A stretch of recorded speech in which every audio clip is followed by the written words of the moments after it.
Okay, if you're taking a break from watching Donald Trump and watching this video on cost of capital, I'm so impressed. Because you know what I'm going to tell you? I'm going to tell you, oh, this is crap, no, but this is a cost of capital video. And I'm going to tell you that there are a lot of biases in cost of capital. And I think those biases are extremely important events. I think those biases have a lot to do with so many different issues regarding, investors, returns, and what they really deserve, and everything else. It's a big deal. Now, if I can first get the stupid grid lines off so I don't get yelled at, I need to have my, Excel spreadsheets go in some kind of art museum, of course. Now, Control A maybe a couple of times. Let's make this larger and let's talk about what some of the issues we're going to address today, because there are a lot more about just the cost of capital and the market to book ratio. Okay, the first thing we're going to evaluate, Shift Spacebar, is first we're going to just evaluate a formula for the market to book ratio and demonstrate that the price to book, or I call it market to book, sorry if I'm switching my terminology around, can be defined as ROE minus G divided by K minus G. Okay. Now you can translate that formula and get,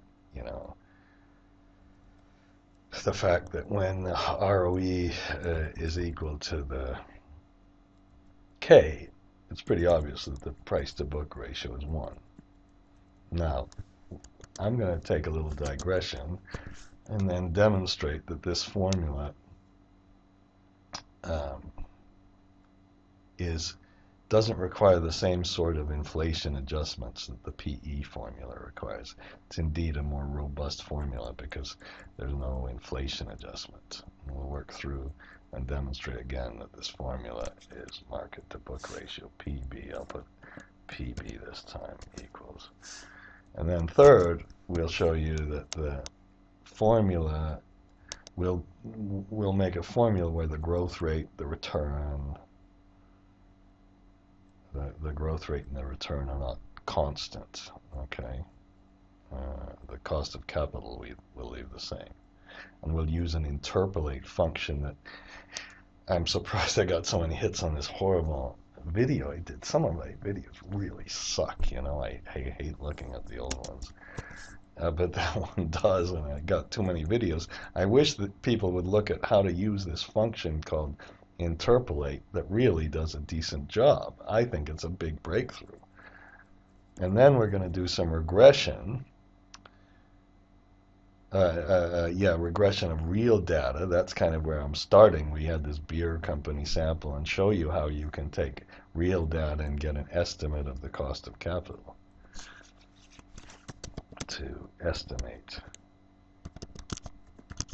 Okay, now I've testified to this in court and I've lost. I don't care what the judges say.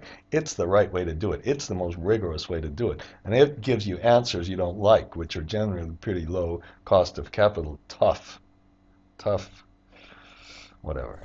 Okay, and then we're going to show you how to kind of make a regression analysis to verify this stuff. So I'm going to go pretty quickly.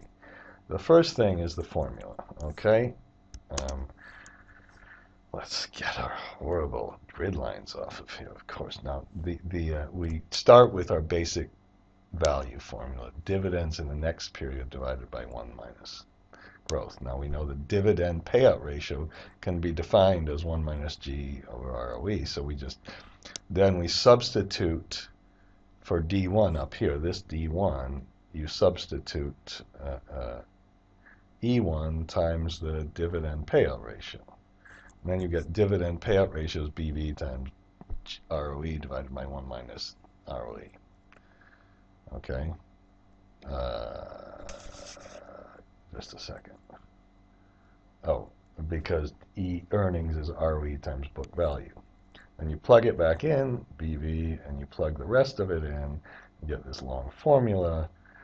Okay, you divide by PV and you get this formula, and you work ROE into the equation, and you get the standard formula. Okay? And the implications of that, I've told you before, I'll tell you again, is that when you've invested, when you're earning nothing more than the amount you've put into the company, and the ROE measures the income or the cash, well, income you get compared to the amount you've put into the company, and when you've put in the same as you're earning, the cost of capital, then you're not making any more than your value. That's the idea. When G equals 0, then we can kind of put up here, when G equals 0, where's our nice formula? I should kind of, oh, shoot. God, Synalogy is bad. Okay, here's our big, here's our big formula, okay? Oh, Shift Control 7, that's our main formula. Now, if you put G in, then the book value is ROE divided by K, and you can do some other stuff. Now, we can do this formula. Now, here's what I'm demonstrating in this one very quickly, and that is that when we do our standard PE kind of formula, we have to make an inflation adjustment. We have to account for, if you can change this formula, this is the normal formula you read in that McKinsey pro-capitalism book, and then you multiply that by 1 plus inflation divided by ROE minus inflation. You do that, and then you get an appropriate adjustment for inflation. Now, when I did this, I pressed Shift, I selected these, and I selected these, and I pressed Shift Control F3. We don't want the top row, and that gives you a nice little range name. And then you can press Control F3, and that lists all the range names. And then you press F3, and then you get a paste list. You notice F3 is the shortcut for range names. And then you make a valuation model. Now, if you make your valuation model here with real data, you notice I used the range names for once. I'm mainly anti-range names. It's a big political issue, I think, in the campaign. I forgot who's for it and who's against it. Probably Donald Trump likes range names or something. And then you can get you can add the stuff. Obviously, you know what to do there. And then you take the present value of the real dividends, okay, down here. This is the NPV of the real dividends at the real rate. And you get a PE ratio. Now, you can also get the dividends by taking the opening balance multiplied by the growth rate, or you can take the growth. The retention is the opening balance by the growth, which means you can take the net income minus that opening balance times the growth to get the dividends. We could have done it that way as well. And then we can also take the dividend as the opening balance, multiply the ROE minus the growth. Okay, because we need some of it for growth. Now, when we do that, then we do it nominally, and then we just, all of these things, we just take, I'm repeating myself a little bit, but we're just going to take, for the nominal, these are the nominal, the real, we just deflate all the nominal stuff, okay? Dividing by 1 plus the inflation rate minus 1, blah, blah, blah. Okay, now what happens is, when you make this analysis, here's what you absolutely have to do. You have to add some income that the company earns because its assets increase in value. It's like a translation adjustment if you're going from one currency that has 0 inflation to a high inflation. When you go to the high inflation currency, you have to write up the you have to write down the assets rather. So what you do here is if you're going to use the nominal ROE, you have to understand that asset values are going up because of inflation. You have to include this inflation, and then when we compute the ROE, we subtract it out. And then you do the same kind of formula for the dividends that I think we did up here. This was a similar one here where we took this was the ROE minus the G. So that's how much we can reinvest. But part of our growth is just due to inflation, our growth in our assets. And then we can deflate all of this stuff, you know. Oops, I suppose I should have, no, I shouldn't have done. But then we can get our dividend and that. Now, when we do all of that, then we get the same PE ratio. But if you would have excluded this line, maybe I'm shouting too much. This is our 300 year mole or something. Do I have automatic? Okay. What happens here? Just a minute. Shit. Okay, look down here. The computed PE right here, this line right here, it's all wrong. It's all wrong. And what that means, this famous value driver formula that everybody loves so much in this McKinsey book is totally wrong unless there's zero inflation. I don't know how many times there's been zero inflation, even if you have a little bit of 2% inflation. You know, we have what, a 12 times EV to EBITDA ratio, PE ratio, excuse me, and then we take this out, and then we get a pretty big difference in the PE ratio, meaning all the valuation is wrong. Now, when you do the same thing, you could do the same thing. What you could do is take the net present value and divide it by the book value. And when you do that, I'm not going to go into it too much, but when you do that, you don't get the same problem. You work through this, and you get the PV of the real and the nominal are exactly the same thing. ROE minus G. This. We don't have to make that adjustment in our PE ratio, in our PB ratios, in our price to book ratios. Very few people in the world probably care about it, but I do, and I think it's a big deal. Now, so we've kind of done the second and the third. Now, what I'm going to do now is then we'll make this formula a little more complicated. I'm going to put volatility and stuff in here in a minute with some random numbers. But right now I put zero volatility. So we have 10%, 6% cost of capital, 10% growth. Now what I want to do is this time go 20 years and interpolate. Now if I would put the ROE without interpolation, I would go over here and put equal lookup. Okay, and then I click on this value, and then you click on, oops, I guess I've got to do it like this. I can't do it with the whole thing. And then you've got to click on this one. And what that interpolates, so Shift Control P, I've got the generic macros, Shift Control R, because I've got those open, and I forgot to lock those in. Okay, and then now if I would put 5%, what it would do is it would go from 1 to 20. Oh, excuse me, and then it would change to 5%. Now, if I let's put this as the same formula. So this is 5%. Now, if I use the interpolate lookup function, interpolate lookup, linear, and interpolate lookup with compounding, then it gradually goes down and it immediately gives you 5%. Now I've got to tell you the truth. I was teaching in Amsterdam, and there's really smart people. They're so smart, it makes me, it really is. It's a hard place to teach. Now if you go to the website, and on the website, in the shortcut keys, I'm in Ghana right now, and that's a better place. I love it here. I really do. And if you go here, I think I put interpolate lookup somewhere. Where is lookup and interpolate? Now I'm going to update that because I had to make some changes in the file. And if you go to the courses, and then you go to chapter 1, if you got the Google Drive or whatever, you go to chapter 1 and you go to Excel utilities. I had to make I have this little function library, and if you go to the one called lookup and interpolate, I should almost delete this one. I think I'm going to delete that one.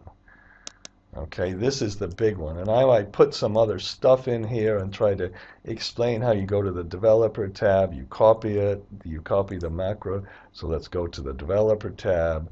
Let's look at the macro. We can look at just this workbook to see the only workbook we have here is edit. And here's you absolutely have to make sure this option base 1 is in there. And then you copy all these functions. And I had to improve these functions because before when I made it, it was slowing down Excel on kind of, I had a error. And then I put kind of how these functions work and demonstrate all of these in here. I demonstrate various cases and I try to put the functions in there. And so that's that. And now, so now when we change the growth rate, excuse me, when we change the growth rate, now we get an interpolation. If you would press 10 years instead, it would just do an interpolation only to year 10, get you right down to year 10, and then it would hold it flat. So getting it to hold flat afterwards and make it simplified, that's what I did. I think this is a big breakthrough. I'm sorry, I'm arrogant, I'm an ass. Oh, sorry, that's swearing. Oh, oh, oh, oh, oh. And then I put the payout, so I put 0 growth in here. Let's put 1% growth, and let's change that to in 5, and then we we may better have it 3% changing to 1%, so it goes 3 down to 1, and then it stays flat as 1. Okay, that's that. Now, here's why I did all this, because I also put another sheet on here, and if you go to the website, I hope the internet isn't too slow here. But when I go to the website, I put in this one. I'm going to change the title and call these databases, because that's what they really are. I have a database, and then I have a database on interest rates, commodity prices. I just added really cool ones. I'm bragging again. Sorry, that's asinine. Oh, that's bad of me. Now in this beer companies, and I've got a few more now. And what you do, I told you, is you put the ticker symbols in and you just get all the beer companies and all of those. Now when you do that, where is that? That's in cost of capital. And I'm going to get the beer companies. And here's the innovation. I believe it's something really important. I'm sorry about this, but I believe, given the problems with CAPM and given the problems with other methods like dividend discount and everything else, what you can do is go to this market to book ratio. You put the price to the book ratio and the ROE in, and you just download all the things. I think I've got another video, I'm sure, that talked about this. So the price to book ratios were here, and you notice when they're really high, you have a higher ROE with a higher market to book ratio. It's one of the only regressions that really work. And then you make a line, and then you can do two things. Look at how low the cost of capital is when we use this method. You know, maybe I should have excluded PepsiCo or something.